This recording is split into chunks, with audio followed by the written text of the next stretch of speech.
c'est parti. Eh bien, bonjour à tous. Oui, d'accord.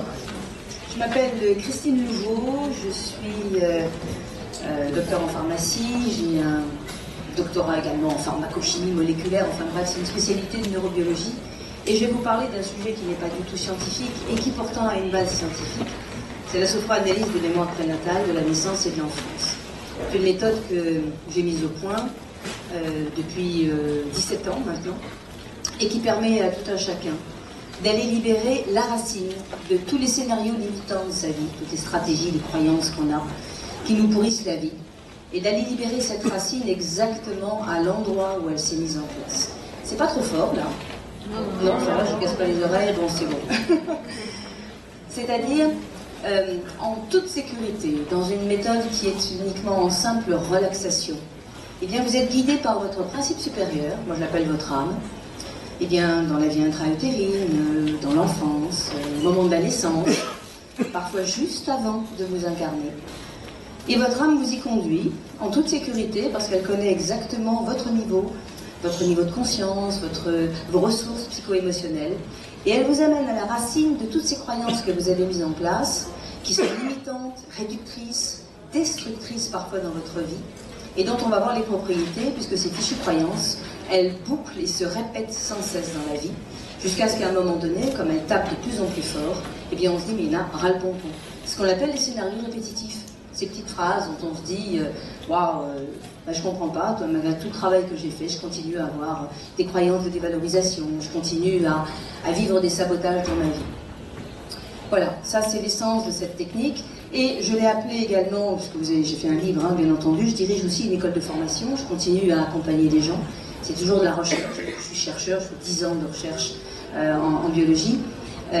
C'est une thérapie qui est vivante, une recherche qui reste vivante, et ça se fait vraiment dans la sécurité et le libre arbitre, étant donné que le thérapeute qui vous accompagne se met au service de votre âme. Il va simplement vous poser des questions pour savoir où vous êtes arrivé, c'est vous qui allez le deviner vous-même, c'est donc un libre arbitre complet, et en même temps c'est aussi votre sécurité. C'est-à-dire que votre âme ne peut pas vous amener à un moment donné de votre vie où vous n'avez pas les ressources pour en gérer le contenu. Donc c'est vraiment très novateur.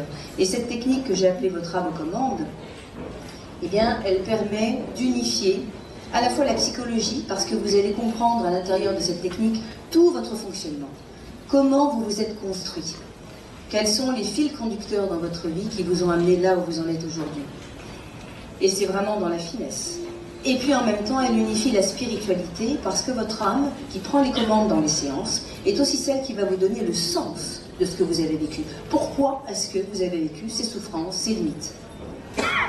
Autrement dit, c'est vraiment une harmonie, une synergie entre ces éléments de psychologie qui sont tout à fait nécessaires. Nous avons besoin de comprendre qui nous sommes, d'où nous venons, pour savoir où nous pouvons aller. Et nous avons aussi besoin de comprendre qu'est-ce qui fait que sur Terre, eh bien, nous vivons les difficultés que nous avons les uns et les autres rencontrées, et on est tous les mêmes, on a tous rencontré des difficultés. Et tout ceci se fait dans cette technique-là. C'est vraiment l'unification de la psychologie et de la spiritualité. Alors, on va commencer avec, bien entendu, la base. La base du travail, ce sont quoi? Ce sont les croyances. Les croyances, qu'est-ce que c'est que les croyances? Ce sont des pensées. Ce sont des pensées. La croyance que, par exemple, j'ai moins de valeur que les autres, c'est une pensée. Sauf que c'est une pensée qui est très forte et qui est, je dirais, très énergétisée. Autrement dit, quasi une croyance, c'est une certitude, une conviction qui m'habite et qui conduit ma vie. C'est le gros problème. C'est-à-dire que certaines croyances, on est tellement habitué à les avoir qu'on ne les remet même plus en question. Et ces croyances, que font-elles? Eh bien, elles génèrent des émotions. Des émotions, c'est-à-dire plus généralement des états intérieurs, des ressentis particuliers. Prenons par exemple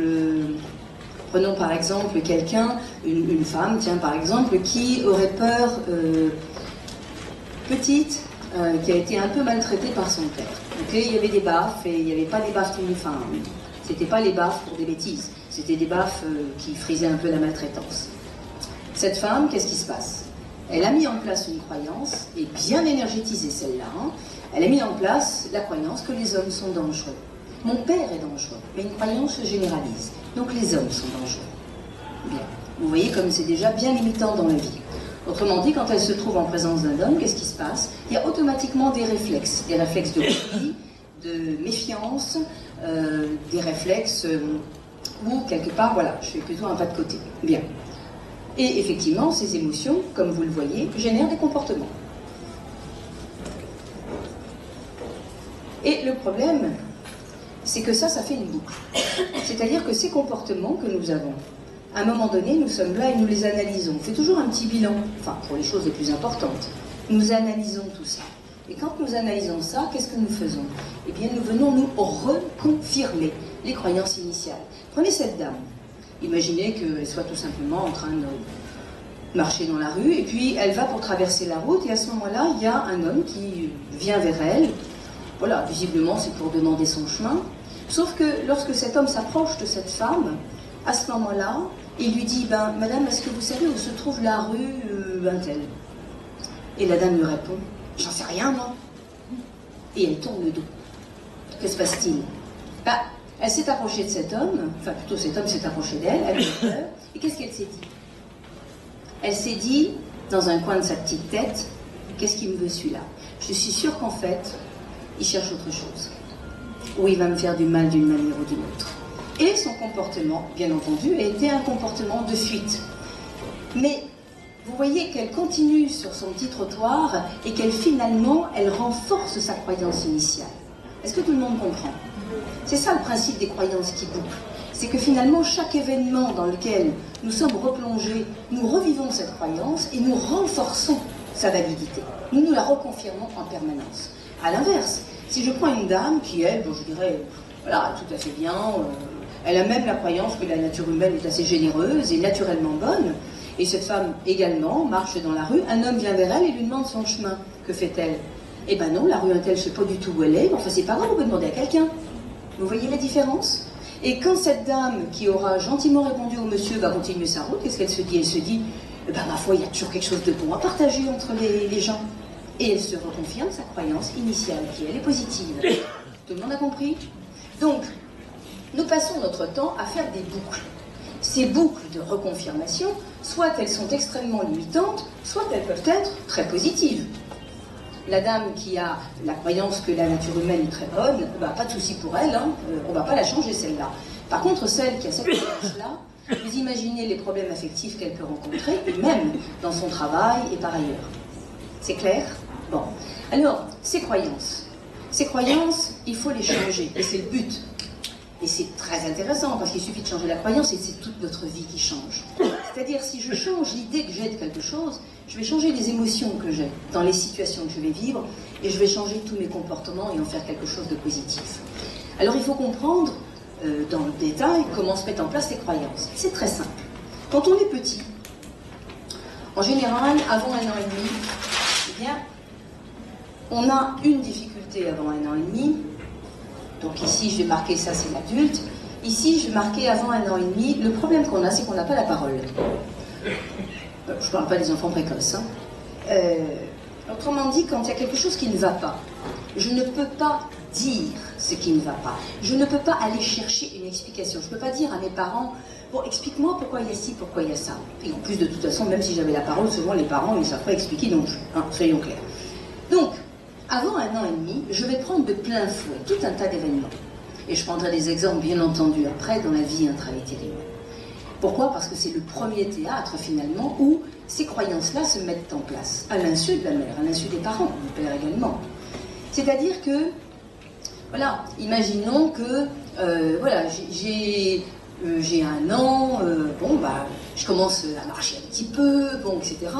Et puis, maman rentre le soir du travail, papa était déjà là, et maman, au lieu de se précipiter vers moi pour me prendre dans ses bras quand elle rentre du travail, je vois qu'elle est en pleurs, elle ne me regarde pas, elle fonce dans sa chambre et elle s'enferme. Moi, j'ai 1 an, qu'est-ce que je me dis de ma mère, là? Et qu'est-ce que je me dis de moi, à votre avis? Qu'est-ce que j'ai fait? C'est exactement ça. Nom d'une pipe, j'ai dû dire ou faire quelque chose, et ma mère m'aime plus. Vous comprenez, l'enfant Et au plus il est petit et au pire c'est, l'enfant prend tout sur lui. Il se dit, j'ai fait quelque chose, maman m'aime plus, et c'est catastrophique. Ok? Et donc voilà une croyance qui va s'installer avec la force de « je me sens abandonnée », la force de « je vois maman qui est malheureuse, que je vois bien qu'elle pleure, ça va pas ».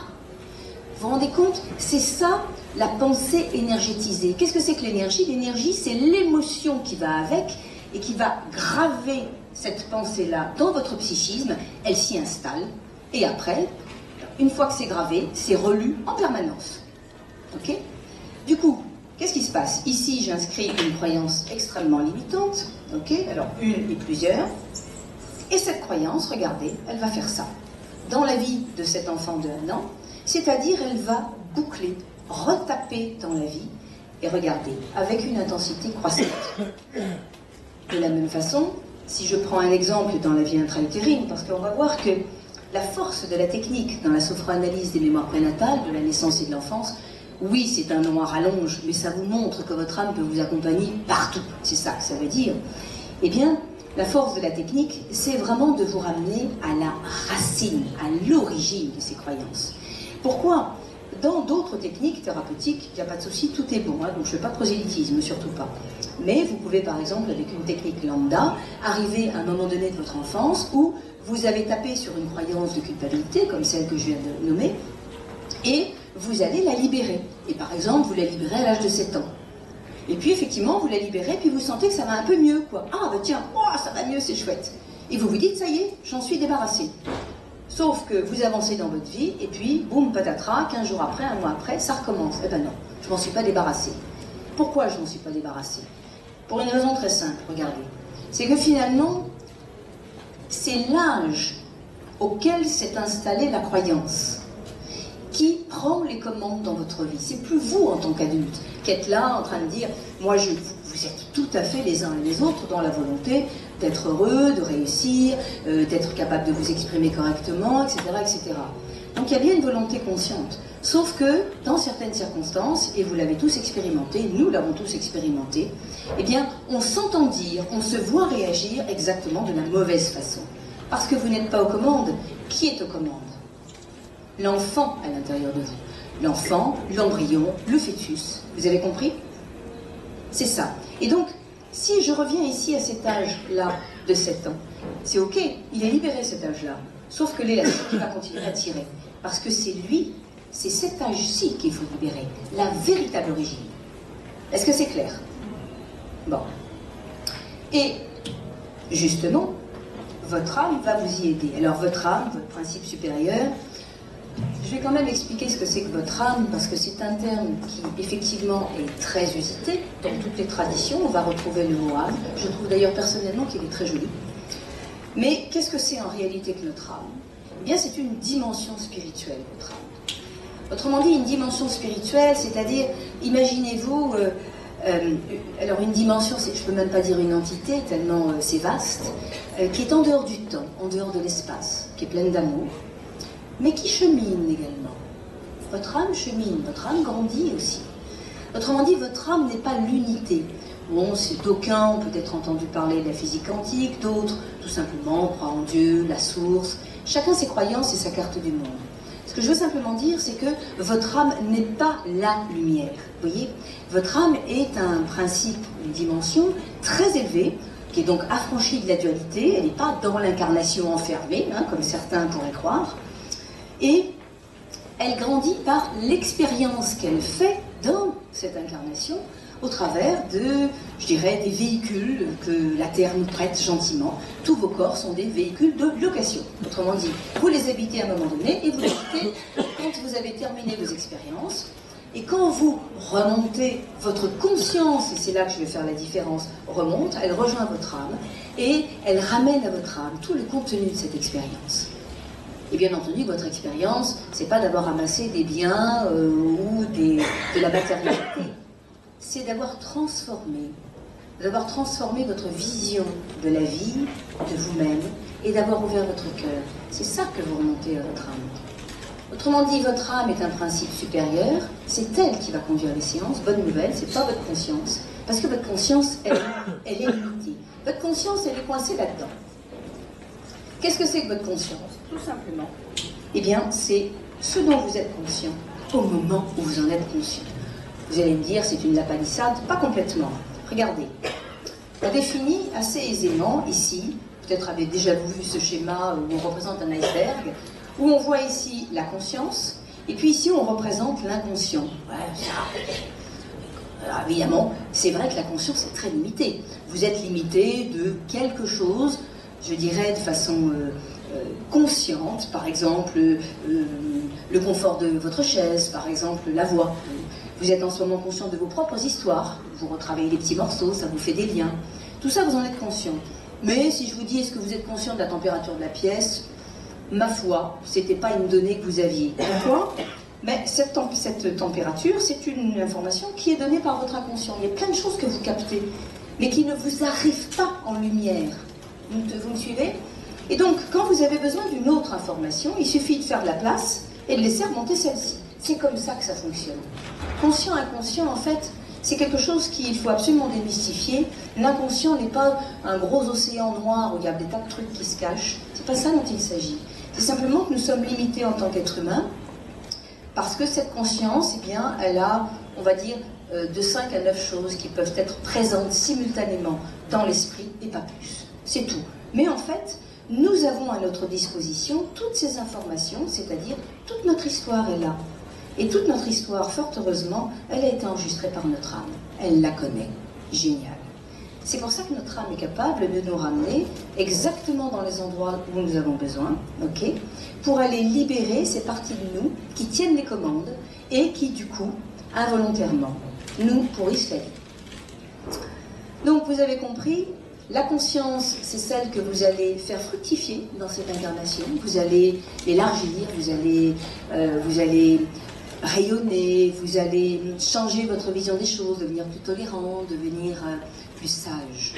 Et ça, ce produit-là, une fois que vous quittez votre véhicule de location, eh bien votre âme, eh bien c'est un peu comme si votre âme, qui est comme une boule à facettes, hein, avec plein de facettes, eh bien elle va pouvoir illuminer progressivement toutes ces facettes. C'est à ça que ça sert. Mais votre âme, du coup, n'est pas incarnée à l'intérieur de vous comme si elle était prisonnière. Certains écrits parlent de ça. Non, pas du tout. Il n'y a qu'une partie de votre âme.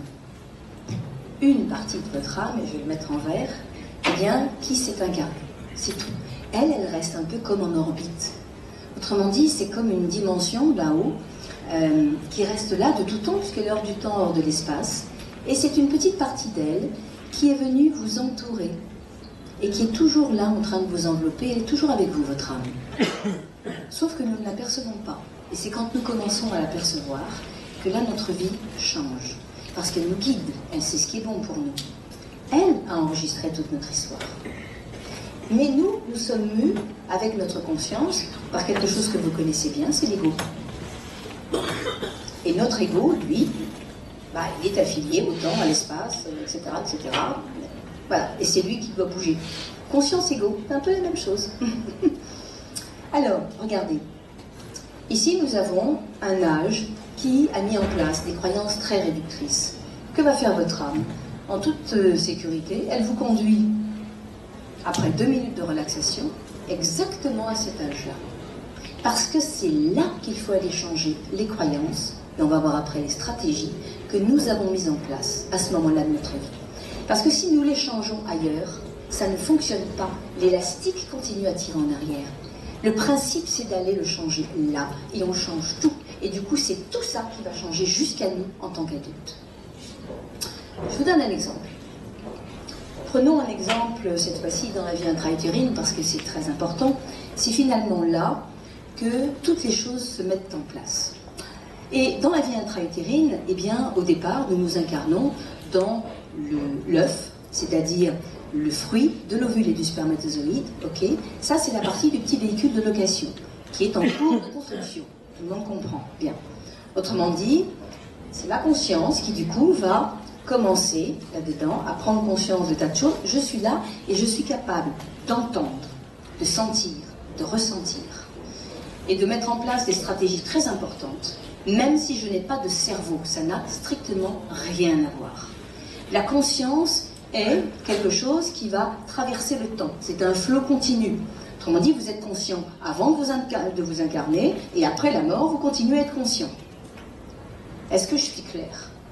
Très important de comprendre ça. Alors évidemment, pour ceux, je vous rassure, pour ceux qui ont la croyance qu'après la mort, bah voilà, ils vont aller bouffer les pissenlits par la racine, il y en a, hein, et que bah, c'est le néant, etc., ça ne les empêchera pas de vivre les bienfaits de la méthode, parce qu'ils vont se rendre compte, pendant les séances, qu'il y a quelque chose après.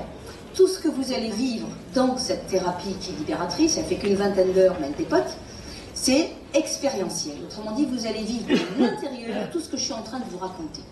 Donc c'est pas du pipeau, ne croyez rien de ce que je vous dis, venez l'expérimenter. Parce que tout ça est basé sur le ressenti.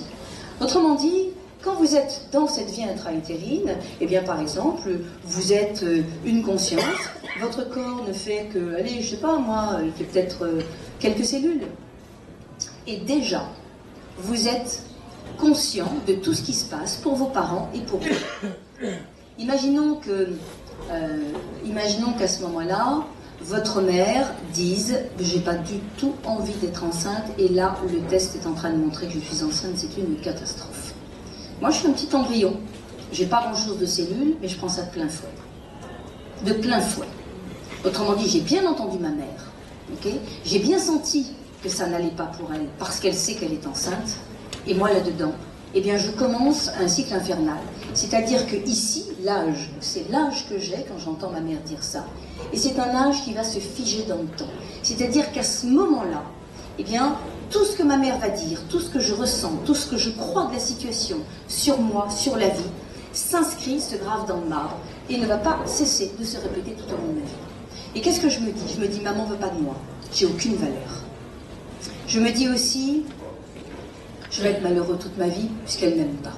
Qui pourrait m'aimer? Si ma mère ne m'aime pas, qui va m'aimer? Je peux me dire aussi des tas d'autres choses. Tout ça, ce sont des croyances. Mais en même temps, regardez, je vais aussi mettre en place, pour arriver à survivre dans des conditions pareilles, je vais mettre en place des stratégies. C'est-à-dire qu'en tant qu'embryon, je vis quelque chose de très fort. Et pour surmonter ça, parce que l'instinct de vie est figé, enfin plutôt, comment on appelle ça, fiché en moi, eh bien, pour continuer à survivre, il faut que j'arrête de souffrir. C'est trop infernal, c'est trop désespérant d'être dans cette pataugeoire émotionnelle.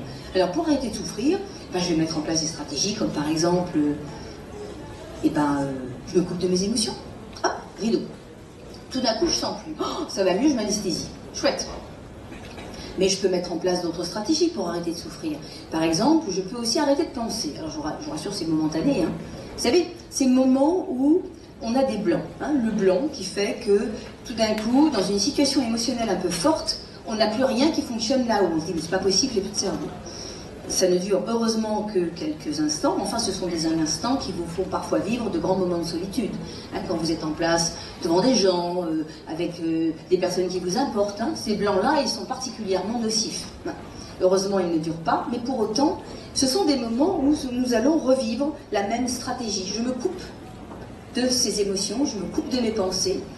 Je peux aussi, pour arrêter de souffrir, je peux me faire croire que...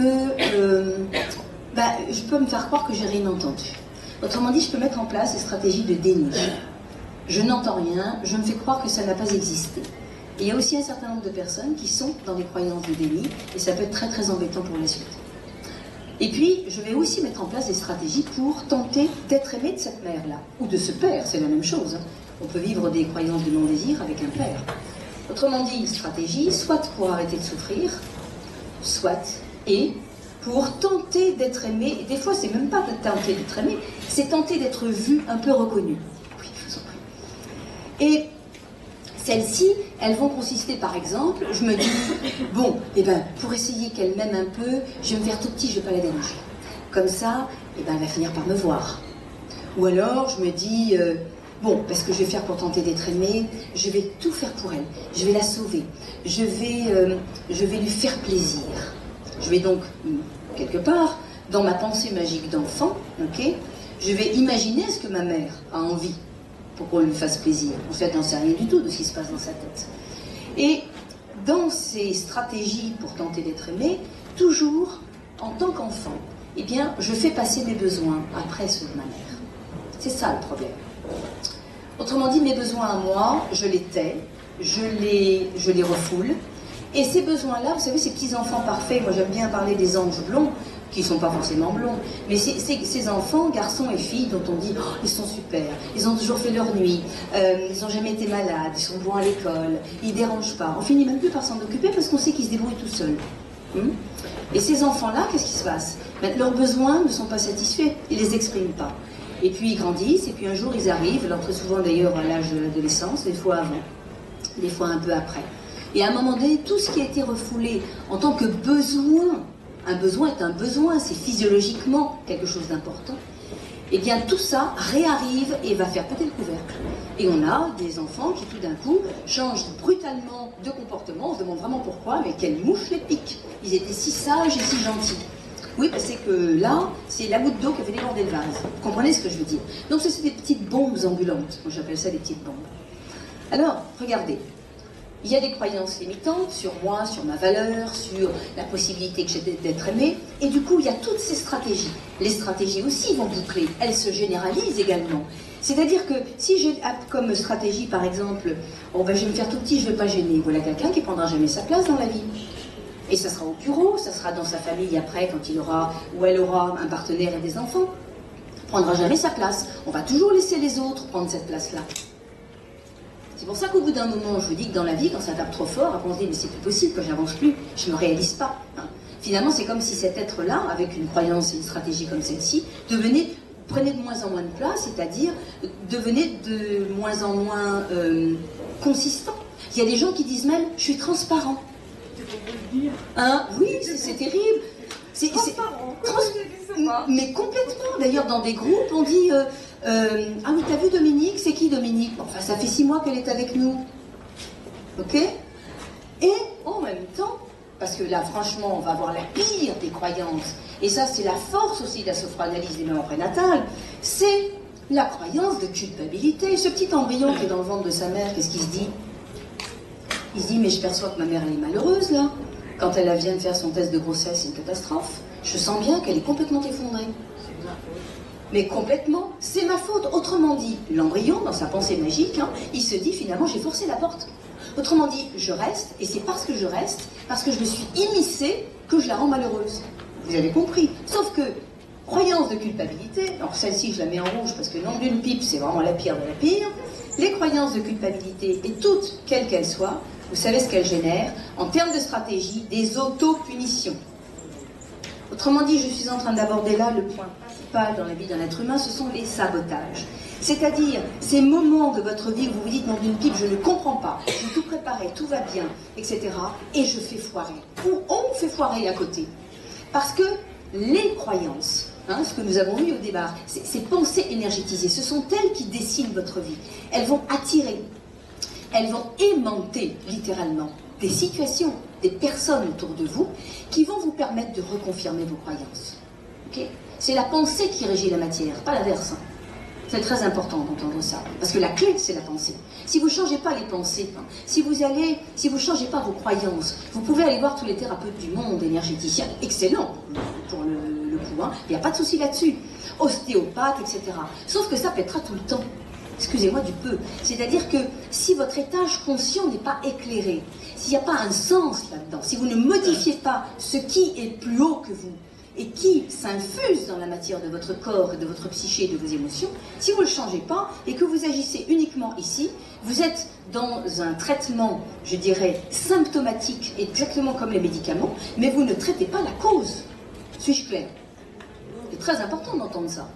C'est ce qui fait toute la différence. Quand vous avez fait un travail en sophranalyse des mémoires prénatales, que vous avez libéré des traumatismes, que vous avez libéré tout ça, vous pouvez aller voir un ostéo. Le jour où vous allez voir l'ostéo, mais c'est réglé. Vous avez compris, ça ne répétera pas derrière. Ça, c'est très important de l'entendre. Donc, effectivement, cette croyance cette croyance de culpabilité qui génère ces sabotages dans la vie, c'est la pire de toutes. Parce que même des gens qui ont tout, le travail, le partenaire, les enfants, et la maison de campagne, et tout ce que vous voulez, on en passe les meilleurs, eh bien, il y a des gens qui n'apprécient pas. J'ai une femme qui m'a dit un jour dans mon cabinet, je viens vous voir, et j'en ai jamais parlé à personne, parce que j'ai tout, et je suis malheureuse comme les pierres. Et je ne peux même pas en parler à ma meilleure amie. Pourquoi? Parce que j'ai honte. J'ai honte. Sauf qu'il y a une partie d'elle, elle ne comprenait pas pourquoi, eh bien elle a compris, hein, c'est un petit embryon, et puis on va voir 2-3 âges aussi jouer entre elles, qui, l'un, lui interdisait, c'est comme si elle n'avait pas le droit, elle ne méritait pas d'être heureuse dans sa vie. Donc vous avez compris, ah, il y a un petit bruit là, mais je ne sais pas ce que c'est. Vous avez compris l'importance d'aller libérer ces croyances de culpabilité, ce sont vraiment elles qui vont nous détruire la vie. Bien, donc c'est un exemple. Alors, dans une séance de sophroanalyse, pour que vous compreniez, eh bien, il y a un temps extrêmement réduit, puisque c'est en 2 minutes chrono, vous êtes en relaxation légère. C'est donc en fait plutôt quelque chose où vous êtes très conscient. Vous pouvez aller faire pipi si vous avez envie, vous remettez sur le fauteuil, vous continuez la séance. C'est pas de l'hypnose, ça n'a strictement rien à voir avec l'hypnose ericksonienne, soyons bien clairs, où je précise quand même que dans l'hypnose, il y a un certain nombre de protocoles et que le thérapeute a une grande importance puisqu'il va dérouler ces protocoles, il va, de façon très jolie, je dirais très à droite, donner des instructions à votre inconscient, mais c'est toujours quelqu'un qui vous donne des instructions. Alors que dans la sophroanalyse des mémoires prénatales, vous avez, la seule personne qui vous donne des instructions, c'est votre âme, hein, je dis tout de suite. C'est vous qui allez trouver les choses. Donc c'est ça le libre arbitre. Et donc, 2 minutes chrono d'induction, vous demandez à votre âme de vous aider, c'est important d'en faire la demande, et elle vous ramène illico, à un endroit, alors évidemment au départ c'est tout noir, hein, et le thérapeute vous pose des questions, bah c'est comment, bah c'est noir, ah bah oui, et comment vous vous sentez dans ce noir? Eh ben, j'ai une petite pointe d'angoisse, là j'ai un petit truc au sternum, ah, comme si quoi? Ben, comme si j'avais peur qu'il me tombe quelque chose sur la tête. Et on commence, et en posant des questions, la personne découvre elle-même où son âme l'a ramenée. C'est ça qui est extraordinaire. Elle découvre qu'elle est revenue dans la vie intra-utérine. On retrouve tout. Et on retrouve tout alors qu'on n'a pas de cerveau, je vous le rappelle. Hein. Alors heureusement que notre âme a tout enregistré, hein, parce que c'est pas le neurone, il n'est pas fabriqué le neurone, précisons bien quand même. Hein. Bon. Et donc, on va retrouver ça, on va retrouver ces croyances-là dont je vous parle. On retrouve tout. Et puis ensuite, votre thérapeute vous dit, bah maintenant, bah regardez... qu'est-ce que ça fait comme écho dans votre vie aujourd'hui d'adulte? Et là, on voit les copier-coller qu'il y a entre ça, que je viens de retrouver, et les problèmes que j'arrête pas de me farcir depuis des plombes. Et là, c'est une énorme prise de conscience. Mais bien entendu que la séance ne s'arrête pas là. Et dans un deuxième temps, eh bien, votre âme va vous aider, le thérapeute aussi, toujours en vous posant des questions, en permettant à l'embryon, votre embryon intérieur, d'aller comprendre autrement la situation. Dites-vous bien, quand on est petit, quand on est enfant, on a de véritables œillères. Autrement dit, on n'a pas toutes les données du problème. La preuve en est. Imaginons que cette mère ait été dans le non-désir. Allez, pendant un mois, elle la mauvaise, et puis je vais pas pouvoir prendre l'avancement qu'on est en train de me proposer au travail et tout, ou c'est trop tôt après le premier gamin. Puis finalement, au bout d'un mois, elle se dit, mais oh, je suis bien contente d'être enceinte. Et puis on va en avoir un deuxième, et puis c'est super. Autrement dit, regardez, 15 jours, un mois après qu'elle ait dit toutes ces horreurs, eh bien, tout va bien, elle est dans l'amour pour l'enfant, mon petit. On pourrait se dire, mais c'est super, du coup tout va changer. Non! Non, parce qu'ici, vous avez gravé ces choses-là dans votre psychisme. Autrement dit, elles vont continuer à agir en back-off dans votre vie. Vous me suivez? C'est ça le problème. C'est-à-dire que nous avons ainsi plusieurs âges qui sont en souffrance dans notre vie, pas beaucoup, fort heureusement. Sinon, la thérapie ne serait pas une thérapie brève. On a quelques âges qui ont beaucoup bouclé par contre, hein, et dans lesquels on a mis en place des croyances limitantes et des stratégies limitantes, fort heureusement, et c'est cela qu'il faut aller libérer. Et donc, à ce moment-là, normalement, si ma mère me donne de l'amour, ça devrait aller mieux, sauf qu'en fait, une partie de moi va le prendre, cet amour, mais une autre partie, tout en dessous, quand maman sera... voilà, imaginons qu'elle ait des gestes de tendresse avec moi, il y a une partie de moi qui pourrait me dire « Ouais, mais je ne mérite pas ». Je peux même arriver à repousser ma mère. Parce que ça peut faire partie d'une des stratégies. C'est-à-dire que pour éviter de souffrir, je me fais croire par exemple que je n'ai pas besoin d'amour. Et surprise de haute surprise, quand je nais et que ma mère me présente le sein, vous savez ce que je fais de son sein? Je le refuse. Autrement dit, je vais faire sans elle, je vais me débrouiller tout seul.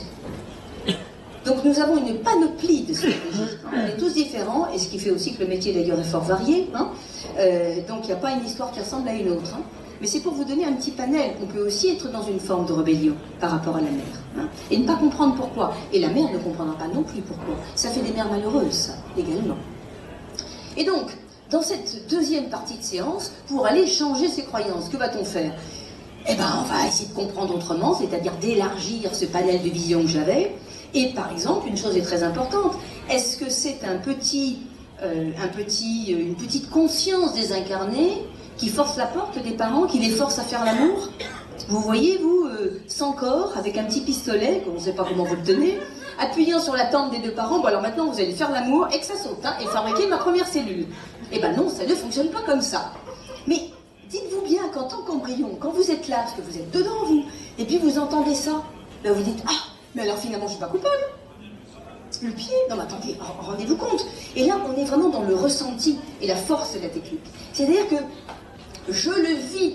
J'étais il y a quelques instants recroquevillée, dans un état lamentable, dans une pataugeoire émotionnelle pas possible, dans un repli de l'utérus.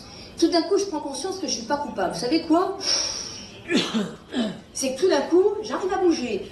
Je prends plus de place, mais je ne suis pas coupable. Autrement dit, toutes ces stratégies d'autopunition et de sabotage, elles tombent instantanément. Mais il me manque quand même l'amour. Je dis oui, mais d'accord, mais bon, l'amour. Bon, ben, l'amour, mais il est là, l'amour. Attendez. Ce spermatozoïde et cet ovule, quelle est la conscience qui les anime? Qu'est-ce qui les a fait se rencontrer? Parce que je vous fais remarquer quand même que pour qu'une cellule crapahute, surtout comme le spermatozoïde, hein, il y a une demi-heure de parcours de combattant, il faut bien qu'il y ait une conscience qui l'anime, hein, le petit machin là. Hein, et ce petit flagelle là qui je bats je ne sais combien de milliers de fois, incroyable, hein, c'est comme le cœur du colibri, je me suis toujours posé des questions, enfin bref. Donc, eh ben, quelle est la conscience qui anime ces deux cellules? Est-ce que c'est la conscience cellulaire intrinsèque? Il y en a une. Chaque cellule a une petite conscience. Moi, je suis donc, j'étais chercheur en biologie, donc j'ai fait beaucoup de culture cellulaire. Si vous mettez des petites cellules de peau, hein, des fibroblastes par exemple, vous leur donnez à manger, un bon petit liquide nutritif, une petite boîte de pétri, ben, ils se multiplient, tout ça. Hein, donc il y a une conscience cellulaire intrinsèque.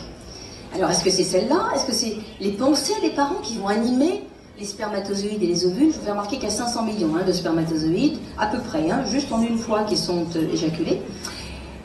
Ou est-ce que c'est une conscience supérieure, dont les parents ne sont même pas conscients, justement, et qui correspond à l'âme? À votre avis, laquelle? Monsieur dit, allez-y, ayez le courage de dire, laquelle? De l'âme. L'âme, mais bien sûr vous avez raison, bien sûr que c'est l'âme qui dit ça.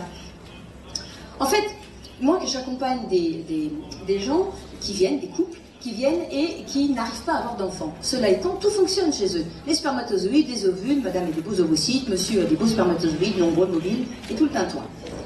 Ils arrivent parce que, malgré le fait que, alors là ils pensent, mais alors jour et nuit on veut un bébé, chaque fois qu'ils voient un bébé dans la rue, là on n'en a pas, et bien entendu ils ont le bon goût de faire l'amour aux périodes fécondes. Enfin bref, ils font tout ce qu'il faut, quoi.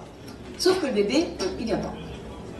Si c'était les pensées des parents qui animaient le spermatozoïde et l'ovule, ben, il y a longtemps qu'il y aurait une flopée de bébés. Si c'était la conscience cellulaire intrinsèque, dont je vous ai parlé, qui animait toutes ces cellules, il y a longtemps qu'il y aurait une flopée de bébés. Non, c'est l'âme qui a le dernier mot. Autrement dit, pour que vous soyez tous ici, il faut que l'âme de votre mère et l'âme de votre père ait dit oui à la vôtre. Sinon, vous ne seriez pas là. Maintenant, écoutez-moi bien, les âmes de vos parents ne nous ont pas fait un tapis rouge. Faut pas rêver non plus. Hein. Faut pas rêver parce que si nos parents avaient été parfaits, ce qu'ils ne sont pas, s'ils nous avaient déroulé un tapis rouge, ce qu'ils n'ont pas fait, eh bien nous serions dans un club med en permanence. Moi, autant club med, moi j'en ai rien à faire, mais ce que je veux dire c'est qu'on serait en vacances, idéal, palmier, machin, enfin vous avez l'image de la carte postale là, et on serait en train de, de compter les feuilles de marguerite, etc., de se mettre les doigts de pied en bouquet de violettes, et on ne ferait rien d'autre. On joue dans les vagues, on écoute les oiseaux, on peint, machin, mais on n'évoluerait pas. Comprenez ça?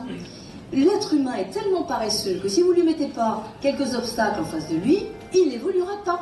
Autrement dit, vos parents, eh bien, vous ont réservé, petite surprise, un certain nombre d'obstacles pour que vous puissiez grandir et développer des ressources et des qualités. On va les voir juste après.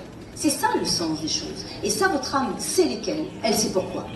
Et ça, vous allez le découvrir pendant les séances. Autrement dit, je reviens, que fait notre âme? Et bien là, tout d'un coup, ce petit embryon qui déjà va mieux parce qu'il n'est pas coupable, deuxièmement, vous allez sentir l'amour de vos parents. Et c'est donc pas une vue de l'esprit, c'est pas un truc mental, c'est pas une conférence qu'on lui fait, là, l'embryon. Il va sentir cette force d'amour à l'intérieur de son corps. Et ça, c'est la force de vie qui nous habite, dont nous avons tous besoin, pour nos projets, pour nos réalisations, pour avancer. Vous me suivez? Et ça, vous l'avez, c'est un cadeau. Vous l'avez et vous le gardez à vie. C'est-à-dire que ce que vous avez ressenti, c'est un peu comme si, effectivement, les deux âmes de vos parents, vous aviez senti à ce moment-là la force d'amour, mais c'est gigantesque. Et quand vous êtes dans la séance, ben, du coup, vous savez quoi? Vous prenez toute la place hein, dans l'utérus. Hein. Même si vous êtes un tout petit truc, vous vous étalez. Et vous allez mettre en place d'autres décisions. Hein. Au lieu de vous punir, de vous faire tout petit, de croire qu'il faut sauver vos parents, machin, etc., vous prenez d'autres décisions, lesquelles ben, je prends ma place. Et puis je décide d'être moi-même. Être soi-même. Ok? Et puis j'ai envie de la prendre, cette vie. Et ça, comme ça s'est passé dans le moment exact où vous aviez mis en place les croyances négatives précédentes, là, tout d'un coup, ça devient positif. Tout ça se met en place automatiquement à la vitesse de la lumière, jusque dans l'adulte que vous êtes. Et ça devient opératif. Opératif, ça veut dire que quand vous rentrez chez vous, vous savez quoi? Eh bien, vous vous surprenez à vivre des choses, ressentir des choses, dire, faire des choses dont vous dites « Oh, ça vient tout seul !» Je me rappelle cette dame, oh, elle est géniale, cette dame qui me disait « Vous savez, mon mari, je crois qu'il m'aime, j'aime beaucoup aussi, j'ai un petit souci. » Ah oui, lequel? Ben, vous voyez, quand il vient me chercher au bureau, il vient tous les soirs me chercher. Gentil, hein? Le monsieur, il vient avec la voiture. Il me dit, ben voilà, mais au moment où je vais pour m'installer sur le siège passager, il est toujours encombré. Il y a toujours sa mallette, des stylos, des choses comme ça. Et on prend 5 minutes à débarrasser le siège. Et quand on marche dans la rue, toujours avec ce même mari, eh bien, mon mari, il marche comme ça. Et moi, je suis derrière à 3 mètres. Voilà. Donc, c'est pratico-pratique. Eh bien, dites-vous bien que le jour où cette dame a fait cette séance, qu'elle a lâché cette méchante croyance de non-désir qui n'en était pas une, eh bien, elle m'a dit la fois suivante, vous savez quoi? Quand mon mari est venu me chercher, le siège passager était libre. C'est tout bête. Quand je vous dis que notre esprit aimante les situations, il y a quelque chose qui, et c'est ça qui est extraordinaire, c'est que quand on travaille pour soi, et dans cette technique c'est tellement puissant, on travaille aussi pour les autres. On travaille pour notre entourage, on travaille pour nos enfants, et peut-être que vous aurez des questions à me poser sur les enfants, parce que nos enfants portent tout ce que nous ne portons pas. Et ils sont là, c'est des petits troufions les enfants. Hein. Ils sont là, pouf, au service, etc. Nous, alors je vois tout dans oui. Dans les familles. Mais bien sûr, on voit tout dans les familles. Bien entendu, bien entendu. Et donc, on va faire... La principale lumière que nous mettons en place, c'est pour nous, bien entendu, hein, parce qu'on a envie de changer notre vie, on a envie de se réaliser, d'être heureux. Mais en même temps, dites-vous bien que tout ce que vous faites pour vous, quand vous travaillez comme ça avec vos parents, ça tricote. Je fais des constellations familiales aussi avec votre âme commande, ok?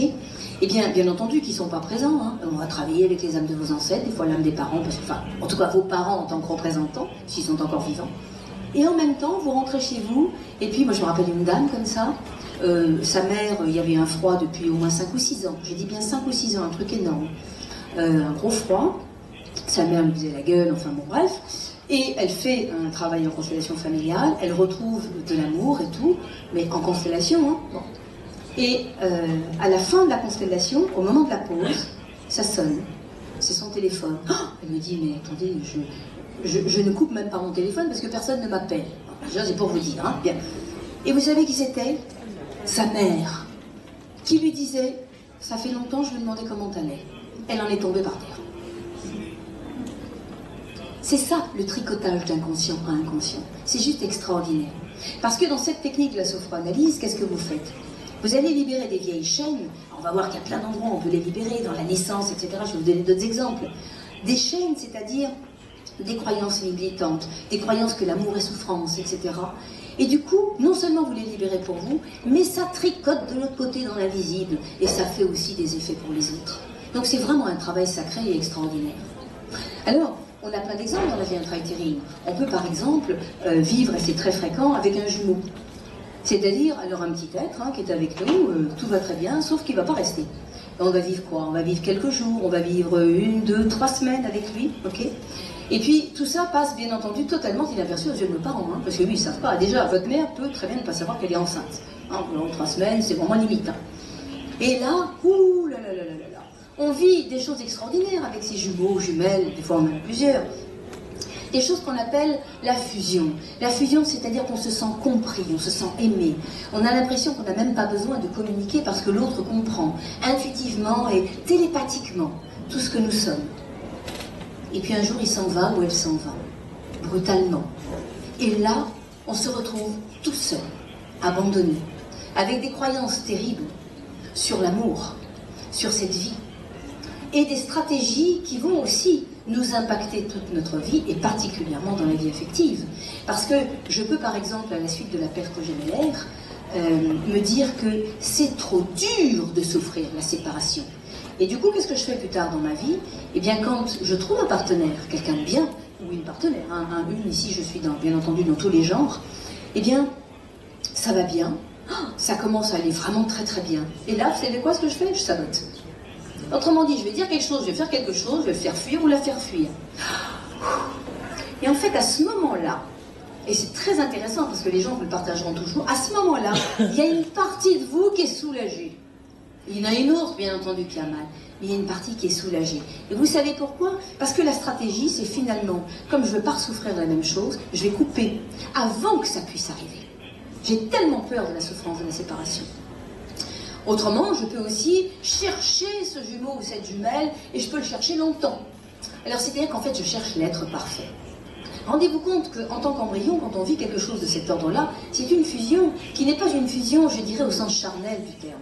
C'est une fusion qui est presque d'âme à âme. On le vit, on n'a pas beaucoup de cellules, on n'est pas très incarné. Et donc, il y a vraiment quelque chose de très très fort. Mais après, je vais chercher avec quelqu'un, d'incarner cette fois-ci, à vivre exactement les mêmes sensations. Sauf que ça, il faut se lever de bonne heure. Alors, il y en a certains qui vous parlent de flammes jumelles, etc. Excusez-moi, les flammes jumelles, j'y crois pas trop. Tout ce que je sais, c'est qu'il y a des recherches d'être, parce que ça fait 17 ans que j'accompagne des gens, il y a des recherches de cet être parfait. Et il y a aussi ces coups de foudre que peut-être d'aucuns ont vécu dans leur vie. Vous savez, des fois on en a rencontré un ou une, c'est l'accord parfait. Sauf que ça dure en général pas très longtemps. C'est-à-dire qu'il y a une espèce de passion, de flamme qui se vit, puis à un moment donné, poup, ça s'arrête. Et là on se retrouve, gros jambon devant. C'était tellement intense, et c'est ça que je cherche. Puis après je vais rechercher ça tout le temps. En fait, c'est un rappel, très souvent, de ce qu'on a pu vivre avec un jumeau ou une jumelle, vous voyez? Et il y a des gens qui, bien qu'ils soient mariés avec des enfants, eh bien, ne sont pas complètement dans l'amour, enfin, de ce qu'ils croient, avec leur partenaire. Et il y a quelque chose en eux qui cherche toujours la personne parfaite. Ok? Il y a plein de stratégies amoureuses qui sont très limitantes, qui vont nous impacter dans notre vie affective. Et vous avez, bien entendu, d'autres choses qui se passent dans la vie intra-utérine. Je pense, par exemple, aux préférences de sexe. Autrement dit, vous êtes là, un petit embryon, tout va bien, et puis, je dirais bien, tout va très très bien. Et puis, on arrive à l'échographie du 3e mois, qui est l'échographie où, justement, là, on peut, si on veut, avoir le sexe de l'enfant. Hein, c'est la 2e écho. 2e écho, c'est une fille. Merde, encore une.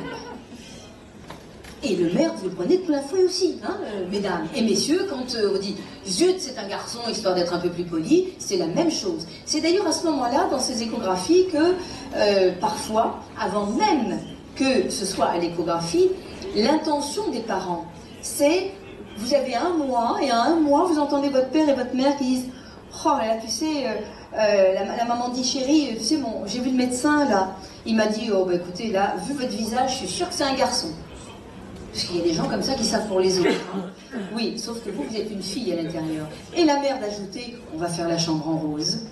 En bleu, pardon. Le bleu, c'est pour les garçons, le rose, c'est pour les filles. Et donc, à l'échographie, c'est pas à l'échographie que la personne ne va pas être bien. C'est qu'elle n'est pas bien jusque-là, mais à l'échographie, on va dire qu'elle serre les cuisses. Et là, impossible de voir le sexe du bébé. Il y a des bébés qui cachent leur sexe au moment de l'échographie, la 2e. Et ils se donnent un petit sursis jusqu'à 9 mois. Par contre, à 9 mois, il y en a beaucoup d'entre eux qui, du coup, et ça nous amène à la naissance après, eh bien, vont refuser de naître. C'est-à-dire se présentent en siège, ou tournent le dos, ou alors freinent des cas de fer, parce qu'ils sont quand même entraînés par les contractions, et alors je dis pas, et la mère est là en train de s'escrimer, et ça ne vient pas, et je ne comprends pas. Poussez, madame. Oui, bah, poussez, moi je fais que ça, hein. Sauf qu'évidemment, le bébé, lui, c'est d'une grosse force d'inertie, il ne veut pas y aller. Tout le monde suit, vous voyez les conséquences? Il est quelle heure? 20. 20. Et je termine à quelle heure? 15 heures, non? Oui, c'est 15 heures. Dites-moi bien que c'est 15 heures. Rassurez-moi que c'est 15 heures. Qu'on a le temps pour les questions. Merci, c'est gentil, c'est très gentil. Pas de souci. Non, tu me préviens plutôt à moins le quart, tu vois? Ça sera bon. Ok. Ah non, mais attendez, parce qu'il y en a des aventures à raconter. Hein. Tout ça, c'est le voyage à nous. Vous vous rendez compte? C'est votre album de famille, ça. C'est les premières photos. Hein. Non, mais c'est vrai. Hein. Celles qu'on n'avait pas incluses au début. Mais là, je vous les donne à découvrir. Hein. Donc, dans ces préférences de sexe, qu'est-ce qui se passe? Ben, évidemment que je vais souffrir. Parce que finalement, en tant qu'embryon ou fœtus, je me dis un truc épouvantable, encore ces fichues culpabilité, je ne suis pas conforme à ce qu'il voulait. Nom d'une pipe. Autrement dit, je suis coupable de ne pas être conforme. Et que du coup, pour tenter d'être aimé, vous vous souvenez, parce qu'il faut bien quand même qu'ils m'aiment, eh ben, j'ai qu'une solution. Je serai le garçon qu'ils veulent ou la fille qu'ils veulent. Et voilà-t-il pas que mes besoins dans ma polarité, eh ben, un coup de sifflet bref. Hein. Ceux-là, je ne vais jamais les vivre. Autrement dit, vous avez des filles qui vont devenir de parfaits garçons manqués, qui vont faire la menuiserie avec papa, hein, au jardin, qui iront à l'établi, tout ça. Et puis vous aurez des garçons qui seront plutôt avec maman, qui resteront pour faire la cuisine, etc., etc. Et chacun va développer, bien entendu, des qualités de la polarité inverse. Bonne nouvelle, on va les développer, ces qualités. Mais, eh bien, aura une petite tendance, puisque ce sont des croyances et elles doivent aussi s'allier ensemble. C'est en tant que fille, si j'ai une préférence de garçon, qui sera accentuée si les deux de mes parents d'ailleurs le veulent, hein. S'il y en a un, simplement, au moins j'en ai un qui peut m'accepter tel que je suis. Mais si les deux le veulent, alors là c'est la cata. Ce que je me dis, moi, des filles, les filles, vous savez quoi? C'est des babèches. Elles ont un petit poids dans la tête. Elles parlent que de fringues, de choses comme ça. C'est pas sérieux, les filles. De toute façon, elles passent leur temps à jacasser. Vous voyez ce que je veux dire? Les filles, moi, je vais les détester. De toute façon, vraiment, elles sont d'une telle frivolité, les filles. Autrement dit, je vais me confirmer que, puisque moi, je dois me comporter comme un garçon, il n'y a que les garçons qui sont mes d'ailleurs, je ne fréquente que. Et à l'inverse, si je suis un garçon, les hommes, oh, des brutes, mais attendez, c'est une catastrophe. Et puis alors, sortis du rugby et puis du foot, il n'y a pas grand-chose d'autre. Aucune sensibilité. Hein. Ils alignent pas 1 + 1 = 2. Bref, vous avez compris, j'en ai autant pour l'un que pour l'autre. C'est ça aussi le problème, c'est que non seulement je vais nier ma polarité, mais en plus, eh bien, je vais aussi la nier chez les autres. Je ne vais pas l'aimer. C'est tout ça les conséquences de ce qui se passe ici. Regardez également. Qu'est-ce qui se passe quand c'est le moment de la naissance? Le moment de la naissance est un moment très important. C'est le moment où vous passez du monde intérieur au monde extérieur. Et c'est un passage, qui est aussi un passage initiatique, et vous allez revivre ce passage-là chaque fois que vous allez prendre des décisions dans votre vie. C'est-à-dire que quand vous avez un projet, le projet, ben, il y a l'idée du projet, et puis après il y a l'énergie pour mettre ce projet en avant, ok? Et puis pour le tenir jusqu'au bout, le projet. Sauf que, finalement, eh bien, vous allez revivre dans tous ces projets, toutes ces décisions importantes que vous allez prendre, des fois même les petites décisions, comme celle d'aller au resto et de ne pas savoir si je prends la carpe avec les haricots verts ou le civet de lapin. 10 minutes à me poser la question sur savoir ce que je vais prendre. Et bien ça peut être dû à la naissance. Vous vous rendez compte? Même dans les petites choses. Parce que je vais revivre systématiquement mon processus de naissance, y compris quand je me lève le matin. Parce que quand vous êtes dans vos draps le soir, hop, vous vous mettez, d'ailleurs souvent en position fœtale, hein, bien connue, on retrouve le ventre maternel. Et il y a des tas de choses qui vont se passer la nuit, et que nous allons revivre inconsciemment de ce que nous avons vécu dans la matrice. Quelqu'un qui, par exemple, a vécu une tentative d'IVG, ce que je ne souhaite à personne, mais hélas, c'est un moment assez traumatique. Vos mères ne s'en sont souvent pas vantées, on peut les comprendre, les pauvres, sont forcément pas bien avec ça, elles portent des culpabilités avec ça, hein, les mamans. Mais résultat des courses, vous, eh ben, vous n'arrivez pas à vous endormir. Il y a des gens comme ça qui reculent le moment de se coucher, et je recule, je finis par coucher à 2 h du matin, sauf qu'à 7 h, je dois me lever pour le boulot. Résultat des courses, hein, il faut me les tenir avec une allumette, hein, et j'y arrive pas. Ou il y en a d'autres qui vont vivre des attaques de panique, dans des endroits, par exemple, comme le métro, des endroits où je me sens un peu confinée, comme dans la matrice. Et là, il y a des moments de panique qui reviennent, ok, que je ne comprends pas, que je ne maîtrise pas, et qui sont dus à ce que j'ai vécu dans la matrice, parce que j'ai eu la terreur de ma vie. Tout le monde suit? C'est bien, monsieur Tous, je vois que oui.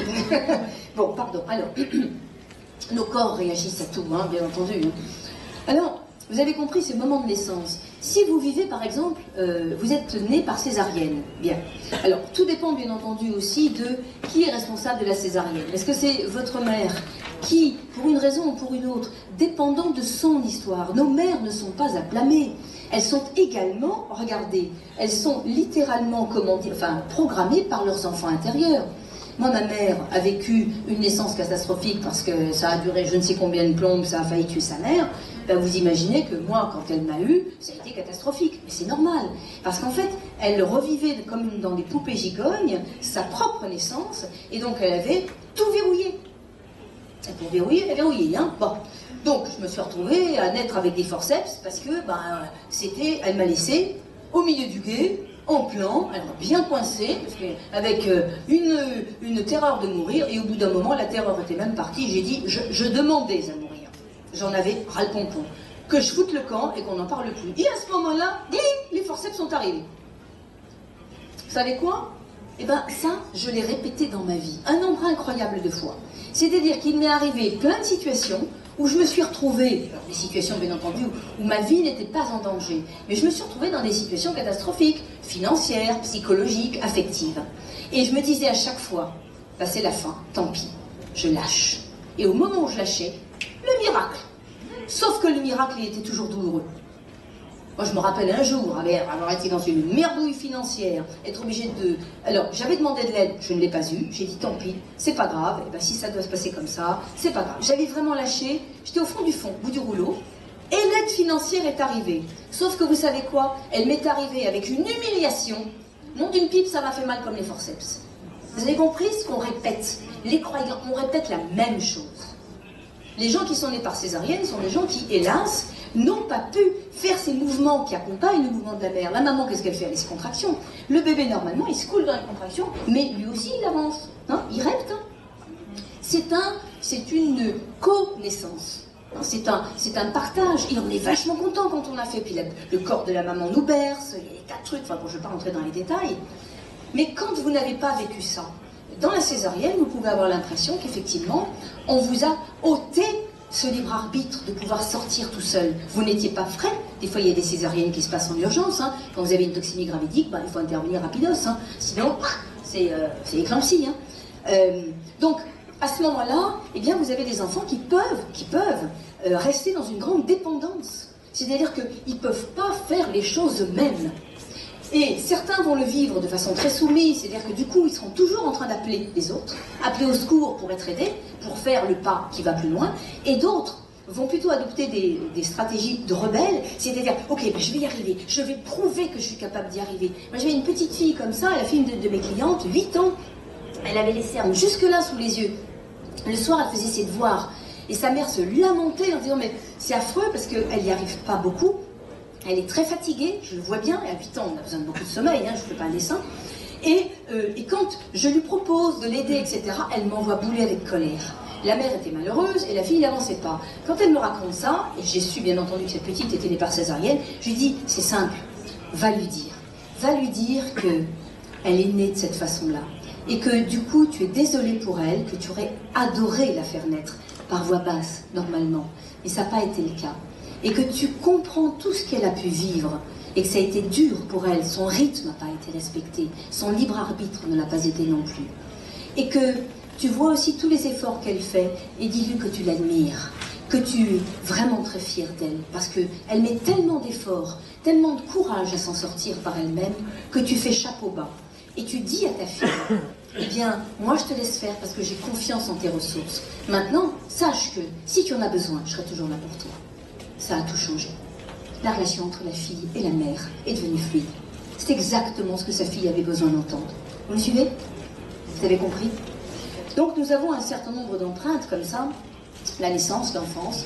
Parfois notre âme nous ramène juste avant l'incarnation, et parfois elle nous ramène et ça j'en parle aussi dans le livre, j'ai écrit un bouquin, je vous donne toutes les empreintes avec une centaine d'histoires différentes, vous pourrez vous retrouver. Parfois notre âme nous ramène dans des moments fort étranges, où on va voir un chevalier en armure, une geisha, enfin des trucs qui sont pas tout à fait là de maintenant, ni d'ici. Et la personne, les yeux fermés, dans un peu de relaxation, elle se dit tiens c'est curieux, je dis quand c'est une vidéo, c'est pas grave, regardez. Et en fait elle est en train de vous montrer un épisode de votre vie, alors que vous l'appeliez vie antérieure, que vous l'appeliez mémoire du passé, que vous l'appeliez inconscient collectif, moi personnellement je l'entends pas, je ne suis pas là en train de vous faire un cours théorique, ni de chercher des explications. Moi je suis extrêmement pragmatique, si je suis scientifique c'est pas pour des prunes, autrement dit, moi je suis comme saint Thomas, je ne crois que ce que je vois et ce que je ressens, surtout ce que je ressens. Et il se trouve que, eh bien, quand notre âme nous amène à retrouver comme ça des vieilles histoires, puis visiblement c'est dans des temps un peu reculés, eh bien ces vieilles histoires, waouh, elles nous font des trucs quand on les retrouve. Autrement dit, elles nous habitent, elles nous agissent. Vous comprenez ce que je dis? Et que votre âme vous aide à dépatouiller tout ça. C'est-à-dire que dans ces moments-là, peut-être que dans des vies du passé, vous avez vécu des culpabilités, il faut les lâcher. Parce que vous continuez à vous coltiner des culpabilités pendant des vies, il s'agit de les enlever. Notre âme, elle n'est pas là à nous dire, il faut vous taper la tête contre un mur, hein. C'est pas le but. Hein. Notre âme est là pour nous dire, vous évoluez. Par contre, prenez vos responsabilités. Si vous avez fait du mal à quelqu'un dans une vie du passé, très bien, vous lui demanderez pardon, avec sincérité, bien sûr, pas avec votre tête, et tout va s'arranger. Si vous avez des douleurs dans le passé que vous n'avez pas quittées, c'est-à-dire, par exemple, imaginons que dans une vie du passé, vous ayez perdu votre famille, et que, quelque part, ou un enfant, tout simplement, et que, waouh, ça vous a plombé, sauf que ça continue à vous plomber dans cette vie-ci. Il est temps de retrouver un contact avec l'âme de cet enfant, de sentir que lui, c'est comme un petit ange, hein, c'est parfait, tout va bien, c'est pas la peine de te mettre la rate au courbouillon, maman. Hein. Moi, ça y est, il y a longtemps que je suis passée à autre chose. Hein. Il serait peut-être temps que toi aussi tu passes à autre chose. Vous m'entendez? Et moi, ce que je note, c'est que du coup, la vie de mes clients change après. Et c'est ça qui est important. Autrement dit, c'est ça l'opérativité. Moi, je m'en fous qu'on me dise « Ah, mais les vies du passé, j'en sais rien. » Il y a des gars qui sont très bien, comme Ian Stevenson, hein, qui ont écrit plusieurs bouquins. Ça, c'est un scientifique. Hein, et toute son équipe de recherche continue à travailler dans le monde avec ça. Ils ont fait un travail remarquable. Donc, j'ai plein d'exemples scientifiques. Évidemment, je suis une scientifique, donc il y a beaucoup de bibliographies. Mais au-delà de ça, je dirais même au-delà de ça, à partir du moment où votre âme vous ramène dans un endroit, ici, ok, qu'elle vous montre quelque chose, que vous arrivez à le changer, que vous vous sentez mieux, et que votre vie change après, c'est gagné. Qu'est-ce qu'on va se poser comme question métaphysique? Moi, je ne travaille pas avec ma tête, moi, je travaille avec mon corps. Ce qui est important pour moi, c'est de changer toute ma centrale énergétique ici. C'est avec ça que j'avance dans la vie. C'est ça qui me fait ressentir, qui fait que je suis heureuse ou pas. Tout le monde suit? Donc, vous voyez, notre âme, elle nous amène partout. Vous savez qu'elle peut même vous amener dans votre vie d'adulte. J'ai des âmes de clientes qui ont été ramenées au moment justement où elles étaient en train d'accoucher par césarienne un de leurs enfants. Et que cette cliente à ce moment-là, plusieurs, mais il y en a une en particulier, je me rappelle, c'était le malheur de sa vie. C'est-à-dire qu'au troisième enfant, elle avait vraiment espéré faire une naissance par voie basse. On lui avait dit, écoutez, c'est bon, je pense que pour le tissu cicatriciel, ça va bien se passer. Hélas, hélas. Tout était prêt, s'était entraîné, elle avait fait de l'aptonomie, tout bien, la sophrologie, et manque de peau, et c'est reparti, et elle se fait une troisième césarienne. Je vous dis pas, là, celle-là carrément plombée. Donc, son âme, oui, excusez-moi. Donc, son âme, qu'est-ce qu'elle fait? Elle la ramène, elle avait quoi, une trentaine d'années. Et donc, elle se retrouve en train d'accoucher par césarienne. Et vous savez le cadeau que lui a fait son âme? Elle lui a fait vivre l'accouchement de sa fille, de sa dernière, par voie basse. Elle l'a ressenti. Ça a changé une grande partie de sa vie. Tout d'un coup, ça lui a permis de lâcher les culpabilités. Il y avait des culpabilités, bien entendu. De tout lâcher, de comprendre pourquoi. Votre âme, à la fin des séances, vous savez quoi, et du coup en cours de séance dans la deuxième partie, elle vous dit pour quelle raison. Qu'est-ce que vous venez travailler? Regardez, c'est simple.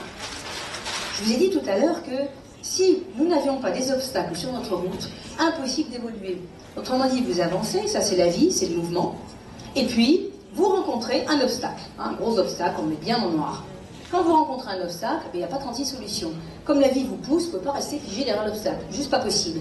Donc qu'est-ce que vous faites? Vous lui tapez un coup de marteau dessus, vous passez par-dessus, vous passez par-dessous, vous faites un long détour, bref. Vous allez trouver des ressources, des stratégies, pour pouvoir vous dépatouiller de l'obstacle en question. Est-ce que tout le monde suit? Mais ça, ce sont ce qu'on appelle des ressources, parce que ces ressources-là, vous les avez tous les uns les autres. Vous avez tous été obligés de mettre des capacités particulières en exergue, en puissance, pour justement contrer ces obstacles, de manque d'amour, de tout ce que vous voulez. Moi, j'appelle ça des ressources enchaînées. Et elles sont enchaînées à quoi? Eh bien, elles sont enchaînées justement à l'âge auquel vous avez vécu la difficulté. Par exemple, l'embryon qui croyait qu'il n'était pas désiré.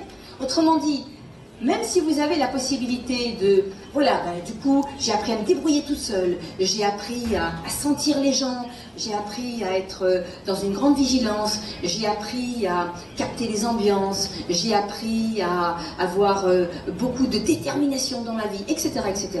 Tout ça, vous pouvez l'utiliser, mais ça reste plombé de toute la pataugeoire émotionnelle de l'embryon qu'on a vu tout à l'heure. Vous comprenez ce que je dis? Le jour où votre âme vous ramène dans cet âge de l'embryon, que vous lâchez ces fichues croyances sur le non-désir, les culpabilités qui n'ont pas de mise, qui sont totalement obsolètes, ben vous les gardez, vos ressources, vous les avez mises en place, et tout d'un coup elles deviennent légères. Moi j'ai commencé ma carrière de thérapeute comme sauveteur. J'avais des vies antérieures, waouh, j'avais dit j'ai fait du mal aux gens, catastrophe. Et vous savez ce que je faisais? Moi, j'ai démarré en réparant. Et tu répares, tu répares. Oh, j'ai pas encore assez réparé. Une catastrophe. Autrement dit, je commençais les journées, j'étais déjà plombée. Bon, ça ne m'empêchait pas d'aider les gens. Hein. Mais alors, je le vivais, voyez-vous, avec la tête un peu ployée comme ça. Hein. C'est pas terrible. Punaise, le jour où j'ai libéré mes culpabilités, les vraies et les fausses, il y en a des deux côtés. Oh, mais attendez, c'est que j'ai pris ma place dans la vie, quoi. Le pied, ça a tout libéré. Et du coup, j'ai monté un centre de formation, je forme des thérapeutes. Et hop, et c'est mon credo. Faites votre travail de libération. Il y a des sophroanalystes d'ailleurs dans la salle, je ne sais pas où elles sont passées. Ouais, il y a Sophie là qui lève le doigt, et puis il y aura Hélène aussi. Et il y a Véronique également. Adressez-vous, j'ai un site internet, hein, vous pourrez prendre si vous voulez des brochures. Et puis je suis sur le stand A16. Si vous avez envie d'acheter mon bouquin, je vous le dédicacerai avec plaisir. Mais surtout, allez vous libérer. Ça dure une vingtaine d'heures, c'est rien. Plus, bien entendu, si vous avez des empreintes un peu trop lourdes, comme par exemple, votre âme vous ramène aussi dans l'enfance. Et dans l'enfance, on a vécu un certain nombre de traumatismes. J'ai personnellement, en 17 ans, mis en place une méthode de libération des traumatismes, qui est vraiment une belle méthode, qui permet de tout boucler, c'est-à-dire de lâcher à la fois toute la partie émotionnelle, les croyances, et en même temps d'installer du sens. Donc c'est tout l'étage supérieur qui s'allume, et tout l'étage inférieur qui se libère. Et ça aussi, c'est très fort. Et on a tous vécu des traumatismes, petits et grands, hein, quand on est enfant. Parce que ça fait partie de ces passages initiatiques. Ok? Et donc, allez vous libérer. Et quand vous serez libre, bah, allez aider les autres, si vous en avez le goût. En tout cas, moi, c'est vraiment mon souhait. Voilà. Allez-y pour les questions. C'est parti. Attends, j'ai une question de là. Oui? Je voulais savoir, quand vous parlez des 20 heures, est-ce qu'il Ouais. s'agit d'un stage ou il s'agit d'une... Non. Thérapie individuelle. Non, ce ne sont pas des stages en groupe là. Non, parce que là, c'est vraiment votre âme qui est avec vous. C'est donc en face-face avec un thérapeute. Vous êtes dans un fauteuil de relaxation, tout simplement. Vous fermez les yeux. Une séance dure 1 heure à peu près. Et chaque séance est libératrice. Donc la vingtaine d'heures, c'est une vingtaine d'heures que vous menez au rythme que vous voulez. C'est votre libre arbitre. Donc c'est vous qui décidez. Ok. C'est sophroanalyse. Des mémoires prénatales de la naissance et de l'enfance. Attention, il y a plusieurs sophroanalyses. Celle-ci est très particulière, et donc regardez bien, ou écoutez les conférences des autres pour savoir ce qui est bon et ce que vous sentez bon surtout pour vous. Je vous ai vu sur le site. Oui. J'ai vu un livre, un documentaire qui s'appelle De la peur à la joie. Il parlait de passage. Ouais. Vous parliez tout à l'heure de passage. Est-ce qu'il s'agit du même passage? Ah ben je ne sais pas à quel moment du film. Oui, ça c'est la naissance. C'est la naissance. C'est le passage de la naissance en particulier. Mais il y a plein de passages dans le truc. Alors, écoutez, j'exerce dans le 13e à Paris. Je forme également dans le 13e à Paris, parce que j'ai monté un centre de formation. Mais sachez que mon agenda, il est plein jusqu'à plus que la rentrée 2018. C'est-à-dire que septembre-octobre. Donc, c'est pour ça que j'ai formé des sophroanalystes qui sont à votre disposition. Il y a un annuaire. Ce sont des gens qui ont été testés. Ils sont dans l'annuaire parce qu'ils sont en capacité de vous aider de la même façon que moi-même je vous aide. C'est très important. Et du coup, allez vous libérer avec eux. Il y avait une question de madame. Tout à l'heure, vous parliez qu'il y avait différents âges. Ouais. Est-ce que vous pouviez les citer? Alors, oui, en fait, les différents âges, très bien et merci pour cette question. Les différents âges, c'est que finalement, vous pouvez par exemple avoir quelques âges dans la vie intra-utérine. Un âge où il y a un non-désir, un âge où vous perdez un jumeau, ou des fois même vous avez la croyance de l'avoir tué. Il y a tout qui nous passe par l'esprit dans notre pensée magique d'enfant. On peut avoir, à un moment donné, quelques empreintes dans l'enfance, on peut avoir une empreinte au moment de la naissance, on peut avoir une empreinte également au moment de l'incarnation. Ça, c'est un très joli moment, ce moment où on descend, et on est conscient qu'on descend, et on part au départ avec la fleur au fusil, et puis, au fur et à mesure qu'on s'approche, je dirais, de l'endroit de la matrice où on va s'incarner, là, on vient récupérer quelques éléments qu'on avait laissés la dernière fois en route, et là, on peut freiner un peu des cas de fer, hein, donc c'est assez amusant. Votre âme vous y ramène. Elle vous amène dans des moments où elle vous permet de retrouver que vous avez dit oui, c'est vous qui avez décidé de vous incarner. Ça, je le dis pour ceux qui ont l'impression que c'est la faute à papa et à maman s'ils sont là. Mais bref. Elle nous aide à retrouver nos responsabilités. Donc, madame, pour répondre à votre question, vous avez quelques âges en souffrance. C'est-à-dire, vous pouvez, je sais pas, avoir une dizaine d'âges en souffrance, hein, par exemple. Mais le problème, vous avez compris, c'est que tous ces âges, ils ont bouclé dans votre vie. Donc finalement, quand on arrive à l'âge adulte, on se dit, et souvent les personnes en cabinet, quand elles arrivent, elles me disent oh, « je ne sais pas par où commencer tellement il y en a ». Ah oui, ben alors attendez, le principal c'est quoi? Et en fait, il n'y a pas tant d'âges que ça. Mais ce sont des âges qui sont en train de vivre comme une vie séparée. C'est-à-dire que ce sont ces âges-là de vous qui sont enclavés dans le temps, comme vous l'avez vu pour un petit compagnon, qui prennent les commandes dans les moments où vous vous attendez le moins, et c'est un peu comme si vous viviez de façon un peu éclatée. Et la sophroanalyse des mémoires prénatales, qu'est-ce qu'elle fait? Elle vous aide à libérer chacun de ces âges, il n'y en a pas des masses, à les rassembler. Autrement dit, c'est un travail qui vous permet de vous réunifier. Et la bonne nouvelle, c'est que comme vous avez travaillé de concert avec votre âme, chaque séance était libératrice. Ça veut dire que vous sortez d'une séance, il y a tout de suite des choses qui vont mieux. Et quand vous avez terminé, alors terminer la thérapie, je le dis toujours, attention, une thérapie n'est jamais terminée dans le sens que quelque part, à un certain niveau, eh bien, le jour où votre thérapie sera terminée, vous serez peut-être un Bouddha réalisé, voyez-vous bien. Donc, c'est pas le but. Par contre, c'est un fantastique tremplin spirituel. Ce travail que vous faites en sophroanalyse, c'est le travail que font la plupart des méditants dans toutes les traditions que je connaisse, qu'elles soient soufis, qu'elles soient chrétiennes, qu'elles soient bouddhistes. Autrement dit, nous revisitons notre passé. Dans les méditations, il ne faut pas croire, ça arrive, tout arrive. Sauf qu'on n'a pas forcément un thérapeute pour nous aider à recadrer les choses. C'est clair? Donc vous allez rassembler ces moments de vous. Vous allez vous réunifier. C'est ça qui vous permet de prendre votre place. Du coup, d'utiliser tout votre potentiel et de manifester dans le monde. Chacun étant unique, chacun ayant. Et c'est ce pourquoi il s'incarne, bien entendu, ayant le devoir et la mission de manifester dans le monde son potentiel. Et c'est ça qui nous apporte la joie. D'autres questions? Oui.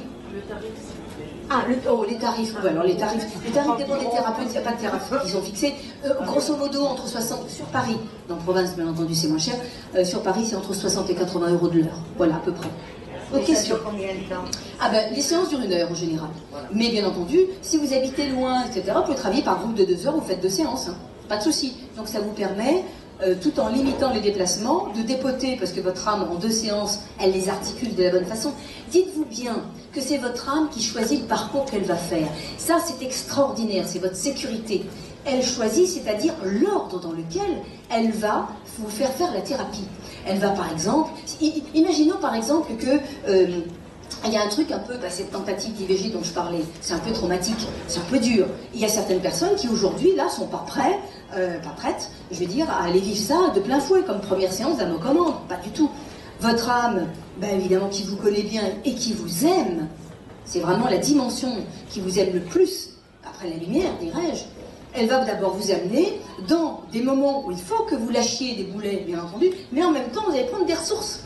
Et du coup, vous allez, au niveau de... Vous avancez dans la thérapie, vous vous sentez de plus en plus fort, plus conscient, plus lucide, tout s'aligne, et à un moment donné, vous êtes prêt à aller libérer cette empreinte-là d'une tentative d'IVG, et ça se fait quasi facilement. Ça, c'est la force de notre âme. Il n'y a aucun thérapeute qui est capable de vous donner ça, parce que seule votre âme qui a enregistré toute votre histoire, c'est exactement le parcours qui est aménagé. Et le sophroanalyste est au service de votre âme. C'est aussi la beauté de ce métier. Oui. Il n'y a pas de résistance. Bien sûr qu'il y a des résistances. Mais justement, moi je forme les thérapeutes pour vous aider en douceur à lâcher ces résistances. Il y a forcément des résistances. Quand vous arrivez par exemple dans un moment où vous vous approchez d'une séance un peu traumatique, je vous ai dit que dans l'enfance on a vécu tous les uns et les autres des traumas divers et variés. ça peut être une opération des végétations où on vous a endormi, comme moi je suis avec des Canterbury, et on se réveille avec du sang partout. Là, je peux vous dire que c'est un traumatisme. Ça peut être des moments où vous avez été maltraité par un parent, etc. Ça peut être des moments où vous avez vécu une agression sexuelle. On a tous notre lot. Un moment où vous avez vu, par exemple, un frère ou une sœur qui est battu, c'est-à-dire que vous ne l'avez pas été vous-même, mais vous avez vu la chose. Eh bien, il y a des fois où on a peur de retrouver ces traumatismes. À ce moment-là, bien entendu, il y a des résistances qui peuvent se mettre en place. Mais votre âme et le thérapeute vous aident à passer ça. Parce que dites-vous bien qu'il y a un avant et un après. Quand vous avez la vie qui est pourrie, et vous le savez bien, depuis des années, que ce soit 25, 30, 50, j'accompagne des gens qui ont 70 ans aussi, okay, et que en quelques minutes dans la séance, vous allez tout faire basculer, ben, il n'y a pas photo. Mais bien sûr qu'il y a des résistances, il y en a partout et dans toutes les thérapies. Autre question, profitez-en. Alors attendez, je vais tâcher de donner la parole à... Non, pas jusqu'au bout, allez-y. Ce n'est pas une question, c'est simplement pour vous remercier et pour vous féliciter de la passion avec laquelle vous traitez votre sujet. Oh, c'est très gentil, madame. C'est gentil comme tout. Vous êtes chouette. Merci. Oui. Oui, allez-y, dites. Dès l'instant qu'on comprend tout ce oui. que vous dites, ouais. Je ne veux pas dire qu'on est des bébés, mais il y a des libérations. Merci, mais écoutez, ça me fait chaud au cœur. Si vous en avez envie, de toute façon, vous pouvez me rejoindre sur le stand A16. Si vous avez envie d'acheter le bouquin, oui, pardon. La question, c'est laquelle? Allez-y. Les enfants, dites-vous bien, ne me les amenez pas. Allez travailler sur vous, vous allez les libérer et ça fonctionne très bien. Ils sont bien, nos petits.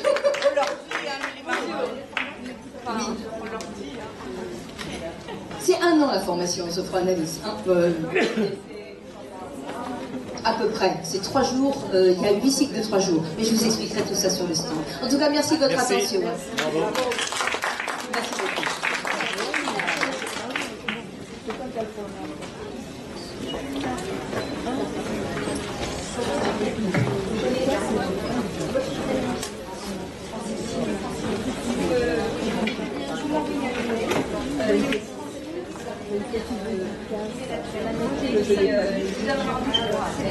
Oui,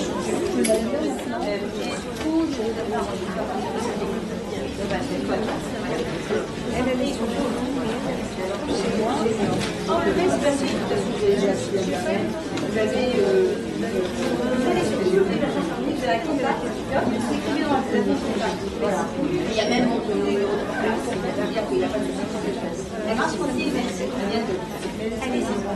si des fois c'est plus le problème, écoutez, pour ceux qui veulent la brochure, j'en ai des tas, elles sont sur le stand A16, allez les récupérer, sinon il y a aussi, vous avez également Sophie qui est là avec des flyers, Sophie qui est sophroanalyste, excellente sophroanalyste, je vous invite vraiment, et moi de toute façon je ne pourrais pas tous vous accompagner, mais dites-vous bien que la technique, c'est génial. Ça fait plaisir. Je comprends pourquoi c'est des matières.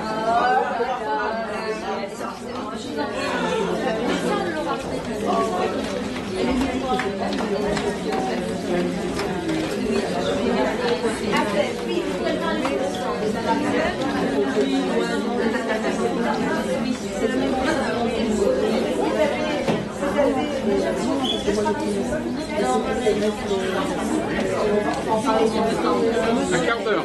D'accord. Le livre, s'il vous plaît. Monsieur l'a pris, monsieur, c'est le mien. Là, c'est mon exemplaire à moi, celui-là. C'est mon exemplaire à moi, celui-là. Ok, ça marche.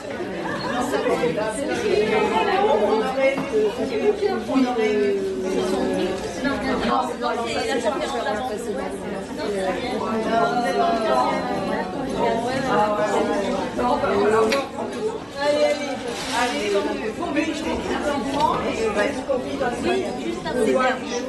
c'est ça. Mais on a des parents, où la psychologie comprenne.